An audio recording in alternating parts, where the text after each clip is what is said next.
One of the most fascinating and simultaneously mysterious professions of the past, which might surprise even today, was that of a sin-eater. You might think this is just a metaphor or part of ancient myths, but no.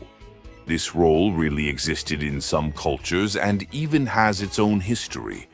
The idea of the sin-eater emerged in religious and spiritual contexts during the Middle Ages. During major festivals or rituals, especially in European monasteries, there was a person chosen to consume the sins of others. The ritual was quite unique. People would come to church priests to confess their sins, and then it was believed that those sins would transfer onto a person chosen as the sin-eater. This individual would then consume certain symbolic foods, as if the food absorbed and consumed the moral wrongdoings that had accumulated in people. It was thought that the sins were eaten by their body, and thus atonement took on the form of soul purification. There was even a kind of specialization among these sin-eaters. Some would only take on the role during major festivals or before important church events, while others performed this duty regularly, and their career could last for years. The brave individuals who were willing to bear the burden of people's sins were blessed by the clergy. Interestingly, this became quite common in some parts of Europe, while in other cultures, such as in Asia, similar practices differed significantly.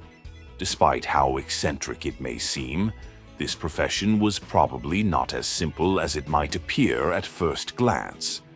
The focus in such communities was always on moral and religious rules. Therefore, the role of the sin-eater wasn't just symbolic, but carried deep religious meaning. Purification through sacrifice became a part of the collective ritual culture. Over the years, this tradition was even tried to be maintained in certain sects and religious groups, and there were even attempts to translate it into religious courts, where sins could be eaten during judicial processes. This mysterious ritual was not only a means of purification, but also a way to influence society, which sought to maintain order during difficult times. Some historians believe that the idea of the sin-eater was humanity's attempt to rid itself of negative emotions and burdens, to alleviate psychological weight by transferring one's wrongdoings to another. It was believed that by physically consuming certain foods, especially those that were symbolically important, such as bread or wine, sins would literally leave a person. But that's not all. Sometimes sin-eaters would also perform this role within various social ceremonies. There are a whole range of legends and stories about these unusual traditions. In some cases, these figures would go to remote mountains or secluded places for spiritual purification, while in others, they would eat specially prepared dishes that contained the eaten sins. This was a very specific profession, one that cannot be found in any modern career list, but it reflected how deeply religious beliefs could permeate daily life and influence people's understanding of themselves.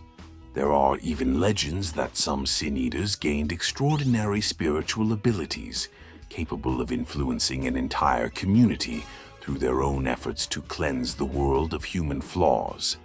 So, although today we may only smile in astonishment when learning about this profession, for people in its time, it was not only a regular but an important ritual for maintaining moral harmony in society.